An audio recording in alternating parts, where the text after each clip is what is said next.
Human Development Report Office has been producing reports for over 20 years, and I see some old friends of that office, Richard Jolly in particular, and Francis Stewart, who have been very much instrumental in promoting the thinking, the reports.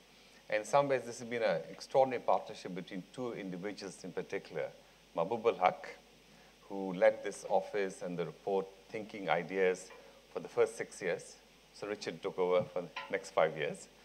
And Amartya Sen, two friends at two Cambridge undergraduates who I think collectively joined forces to really transform the way people think about development, to focus development on what matters to people, their choices, the lives they want to lead, and what the context and summaries are, how that process is developed.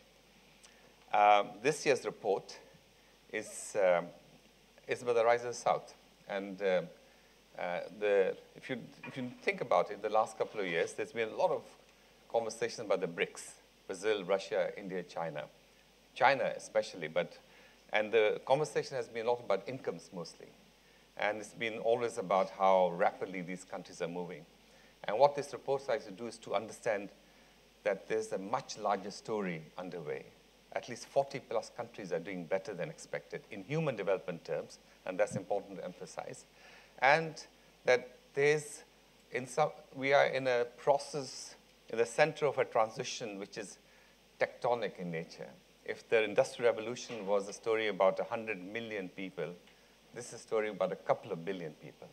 And it is a story about the expansion of human capabilities profoundly. And that is an interesting story, and the report tries to understand that, tries to explain it a bit, and tries to understand the implications for all of us. So the Rise of the South is about a number of things, but it's about, in some ways, the rebalancing of the world which is taking place, and it's fundamentally a question of human development progress.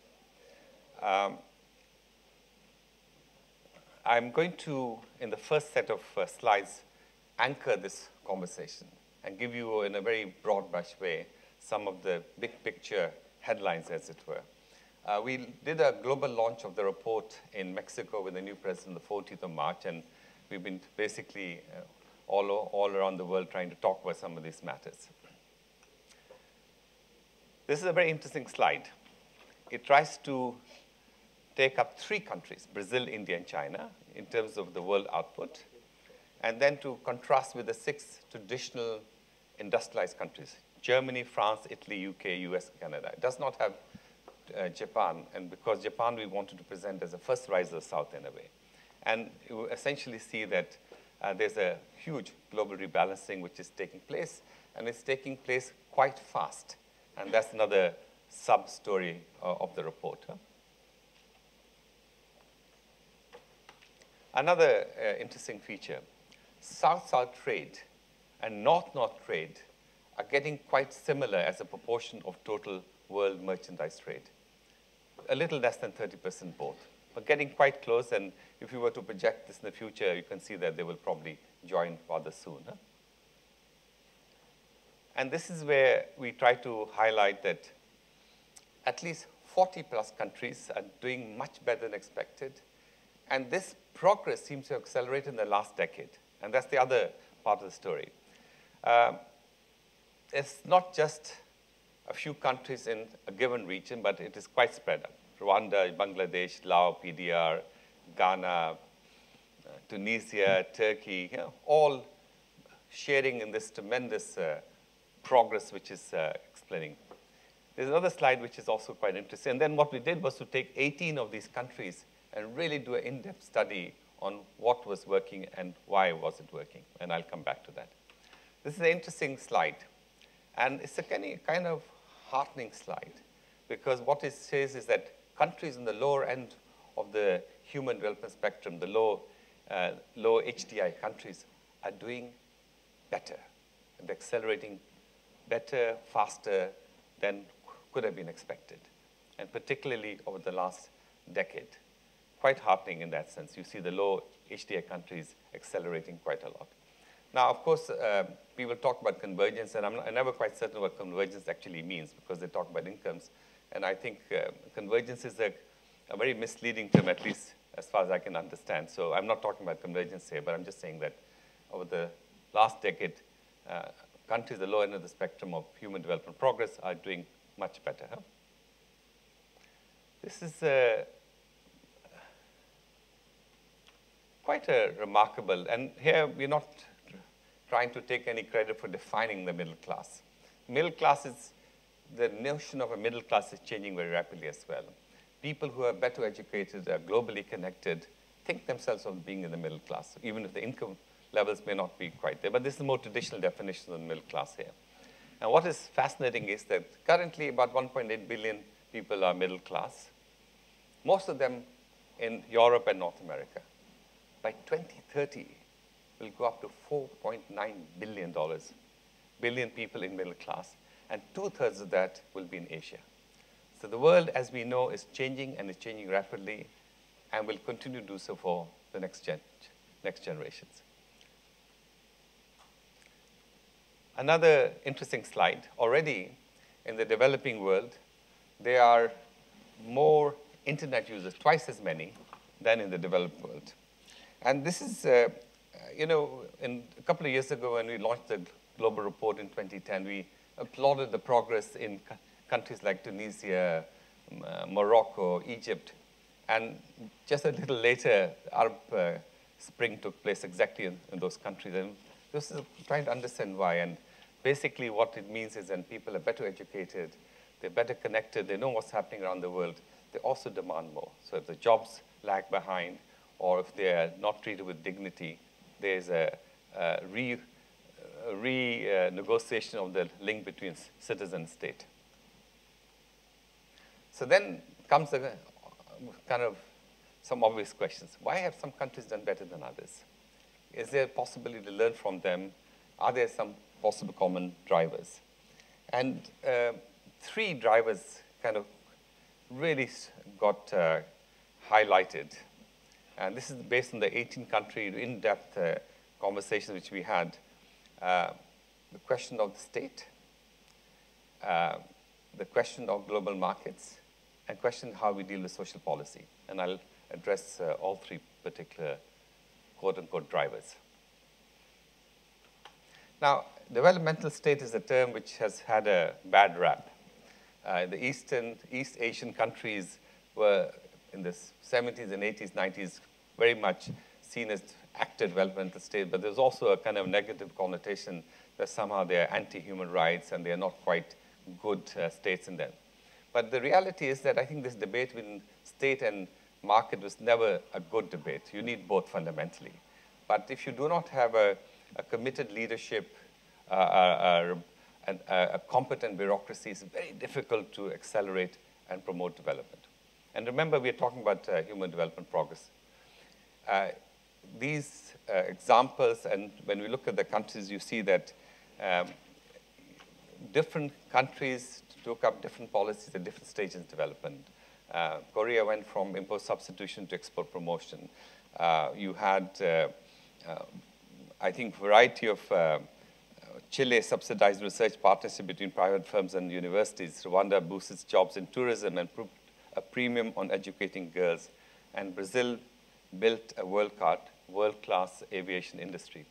But what was quite interesting is that if there's a long-term perspective on development, because development is fundamentally about transformation, it allows things to progress. Comparing, for instance, India and Bangladesh was quite interesting.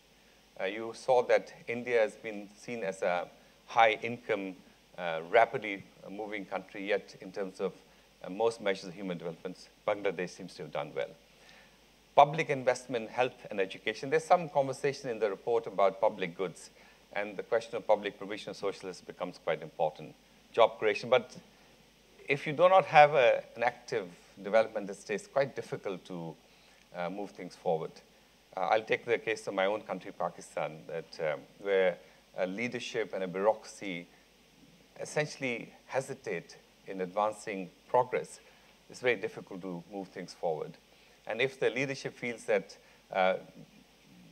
their own legitimacy is connected to development progress, then you have a very different reality. There's a huge debate, as you know, on global markets and globalization. But I think the essential point here is that opening up markets for the sake of opening up is a very big decision, but it's a decision which has to be taken with great care. And what the evidence shows is that countries who have invested in people, invest in infrastructure, tend to benefit from global markets. If you don't do that, you may not benefit. In fact, it could be quite harmful to you. And that is a quite very interesting finding which comes across. When we launched this report in Mexico, the foreign minister had a dinner for us, and he invited some governors and some ministers, particularly the ministers of social development.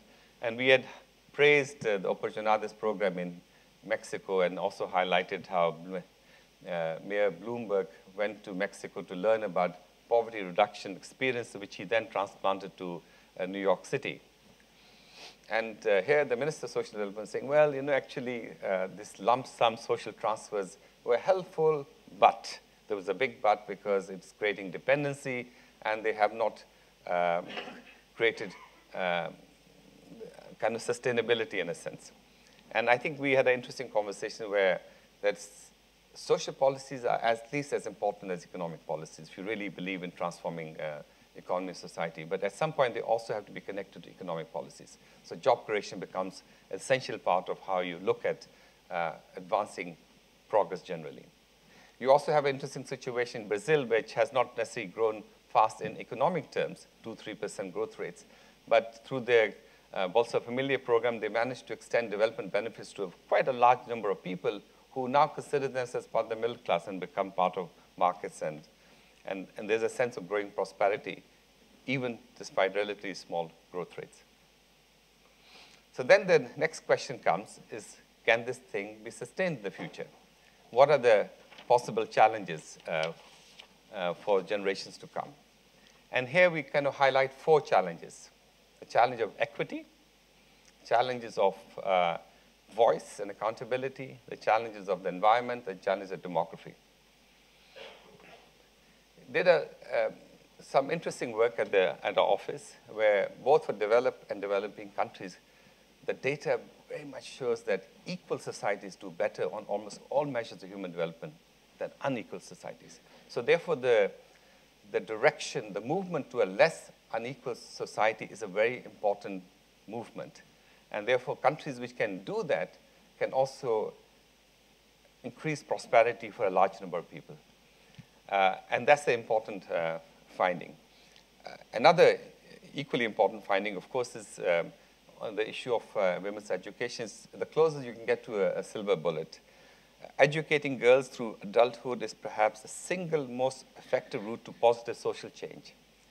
Educated women tend to have fewer healthy and better educated children with all the development advantages that portends. It's not just for the current generation, but also for the future.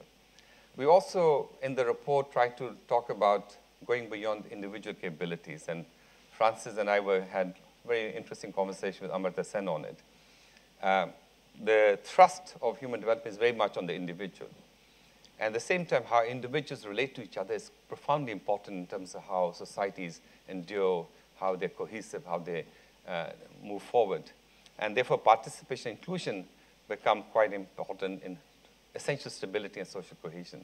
And in some ways, the Arab Spring is a very potent example of that, where the deficit between jobs and just a sense of lack of dignity became quite, in a sense, led to a lot of social challenges there. People, especially the young, are better educated, who know what's going on around the world. The farmers in India, farmers in Africa, you know, cheap phones, technologies have been a powerful mobilizing force.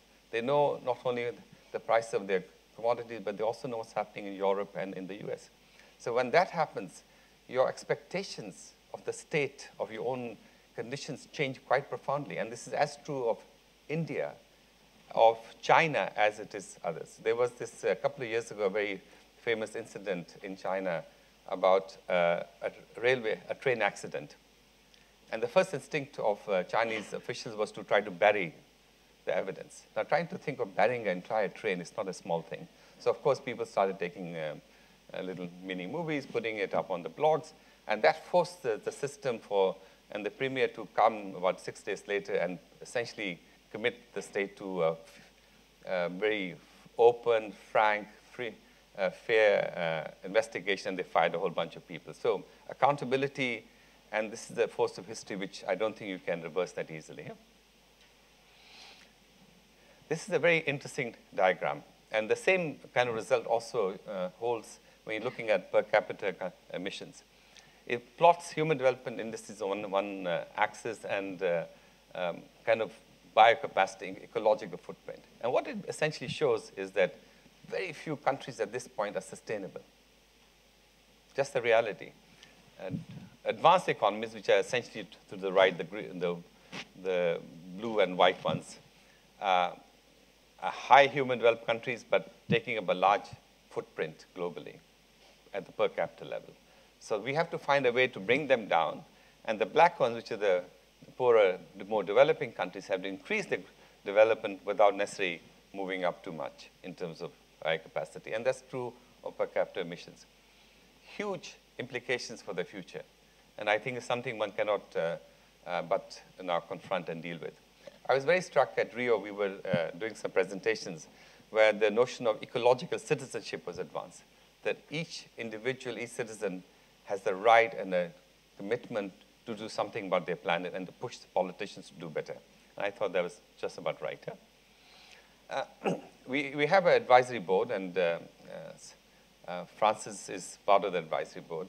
Now, of course, by the time you get to our advisory board, you tend to be fairly well-known and well-established. The age level also goes up. And interesting that when we talked about doing a lot of heavy-duty modeling, most of the older generation doesn't like it. Younger people love number crunching. So we did actually a fair bit of number crunching just to highlight the cost of inaction. Whether these projections actually hold, I'll be the first one to say that general equilibrium modeling is not necessarily that sophisticated. It is sophisticated, but may not be that useful ultimately. But this is quite interesting, because what it shows is that if you do not tend to the environment, poor communities and poor countries are beginning to feel the impact already now.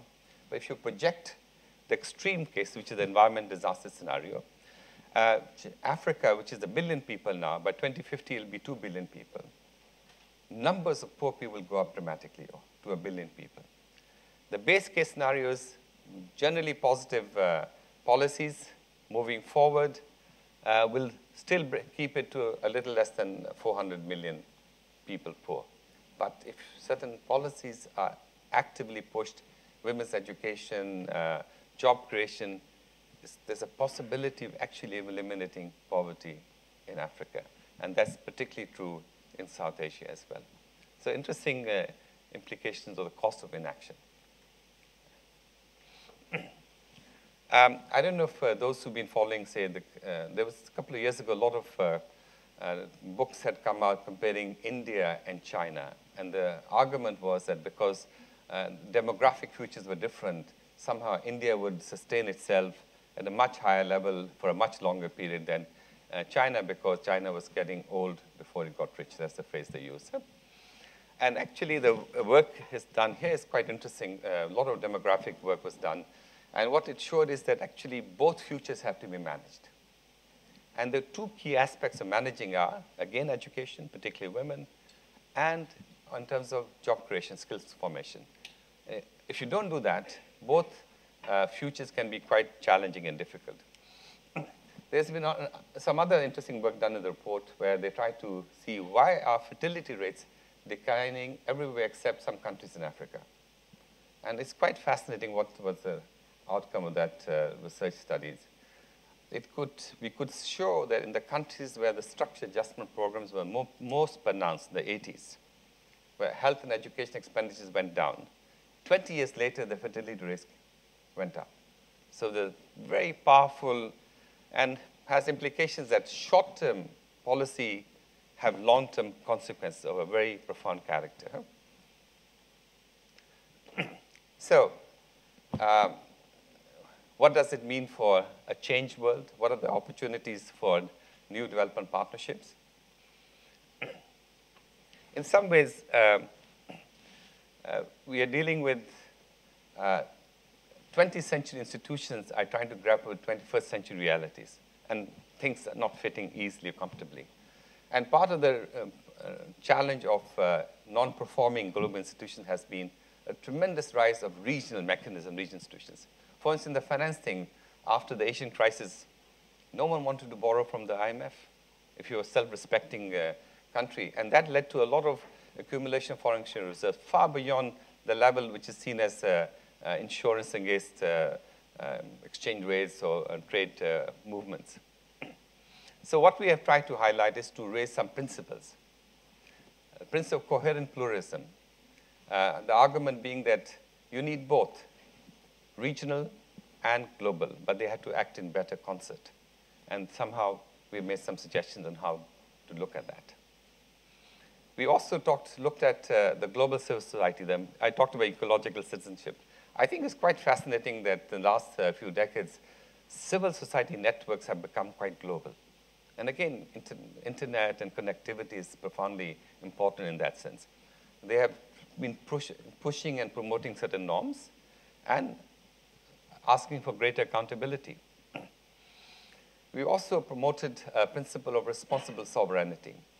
I think the Westphalian system of nation states dealing with institutions and policies in a very narrow sense is no longer applicable because of the interconnectedness of the world, profound interconnectedness. So somehow, if you are not accounting for what neighbors, what your actions deal with neighbors and vice versa, and what global arrangements are, it's very difficult to design policies which benefit yourself. So we have to think of responsible sovereignty, which goes beyond national sovereignty issues. And of course, if the South is not better represented in different ways, I mean, the BRICS, I was in China recently, and the BRICS summit had taken place, and the BRICS Development Bank was being promoted. So all these are new institutions and mechanisms which are emerging. There are something like $6.8 trillion sitting in developing country reserves, and 3.4, 3.36 in advanced economies.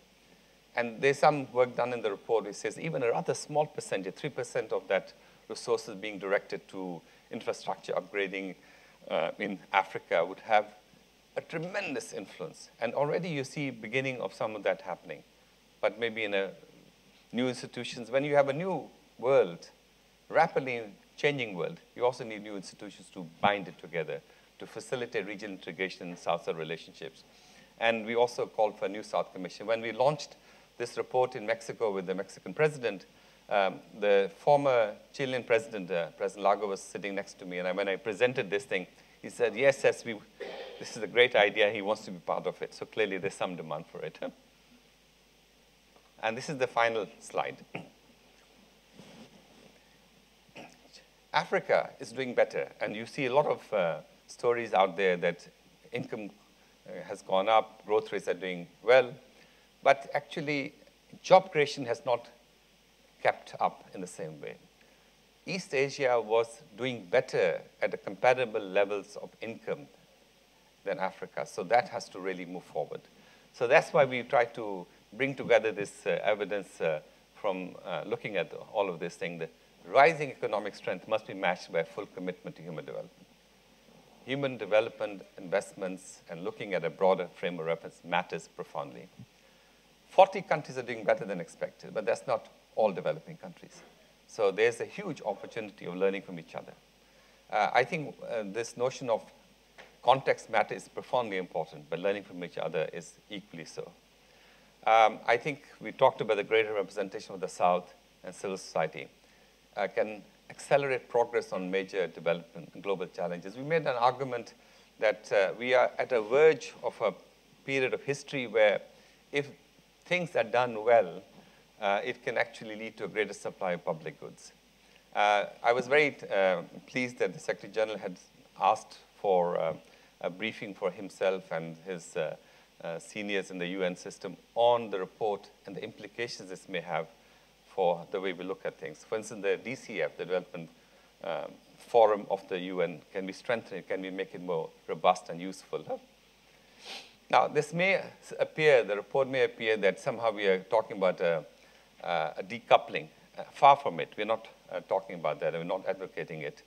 I think there are three motors of the world economy: North America, Europe, and the South. If one motor fails, the world can still kind of probably continue. If two fail, everyone is going to get affected. And I think the difference now is that whereas the South will continue to need the North, but for the first time in a long time, the North is now beginning to need the South in many, many profound ways. And with that, thank you so much for coming and joining us. Thank you very much. First of all, I would like to thank Chatham House for inviting me to be a discussant at his launch. And secondly, I would like to congratulate the lead author of the HDR 2013 for a very interesting and timely piece of research. I'm going to structure my comments in two main parts. First, I will talk about what I think, in my opinion, are the key highlights of the report. There are several good things, so I'll only pick up on a few, especially those that relate to the poorest countries. And then I will raise 2 points or 2 areas that I think perhaps would deserve a bit more research in the future. In terms of its key contributions, I think the report provides a useful reminder of the fast-changing global economic and political landscape and implications for human development. This relative shift in global economic power has important implications and delivers policy lessons for the poorest countries and also economic opportunities. So there's the role of the state and also growing South-South cooperation in terms of trade and investment, etc. However, it's also important to recognize the challenges with these new relationships and also how far we can incorporate these lessons in different contexts. The report also stresses the need for ambitious policies. This is particularly crucial in countries that are undergoing fast demographic transitions, which can either bring sustained prosperity or actually undermine current progress. For instance, the youth bulge in sub-Saharan Africa and fast urbanization require bold policies to create and generate productive employment. And if you look at demographic trends, clearly there's a window of opportunity that should be seized there. To a certain extent, the post-2015 debates provide a platform for these issues to be discussed. And finally, the report calls for a redesign of global governance structures, which is very important given the growing global challenges of poverty, climate change, demographic pressures. And therefore, we need global and regional institutions to provide effectively global public goods, improve the coherence of policies and coordination. So this is a vital point. Now, in terms of the areas that I would have liked to have a bit more, perhaps, one is the link between macroeconomic policies and human development. I think early in the report there is this link for developed countries, especially in terms of the austerity measures, but I think that for developing countries there isn't so much there, perhaps. The report talks about investing in education, health, infrastructure, and social protection, which we would all agree with, but this has financial implications, and countries might have to prioritize. Also, macroeconomic policies need to be coordinated. So we're talking here about active fiscal policies, investing in roads and expanding education systems, but these need to be supported by domestic resource mobilization strategies, and also supportive monetary and exchange rate policies. So I think there are quite a lot of lessons there from emerging countries, emerging economies such as BRICS, and it would be interesting to look at these people-centered macroeconomic policies. For instance, we could try to redefine macroeconomic stability not only in terms of price stability, but also bringing in output and employment stability into the equation. So we'll be talking about macroeconomic policy with a human face. The second area is very much the link between structural transformation and human development that I would have liked to read a bit more. One of the key criticisms of the MDGs has been that there has been perhaps a skewed focus on the social sectors, namely health and education. and not so much a focus on structural transformation, on the need to upgrade productive capacities and structures. This is important, and it links with the employment dynamics that has been talked about. And in all fairness, the report talks a lot about industrial policy. But perhaps there are other paths, modern services sectors, and also it would be interesting to see what are the key constraints that impede the poorest countries to upgrade in the value chains and to transform their economies, whether there are international regimes that are obstacles to create this policy space. So final word with regard to the post-2015 agenda, the South will certainly play a much greater role in defining and contributing to the success of the MDGs. They may be able to persuade rich countries to be a stronger actor, for instance, by monitoring rich countries' inequality and consumption patterns, and perhaps advance global agendas on trade, finance, and migration to provide a more conducive external environment for development. However, whether the South is keen to take on that leading role remains to be seen. To conclude, I would like to once again congratulate Mr. Malik for such an interesting report, and I'm sure it will stimulate a lot of interesting debates in the future. Thank you.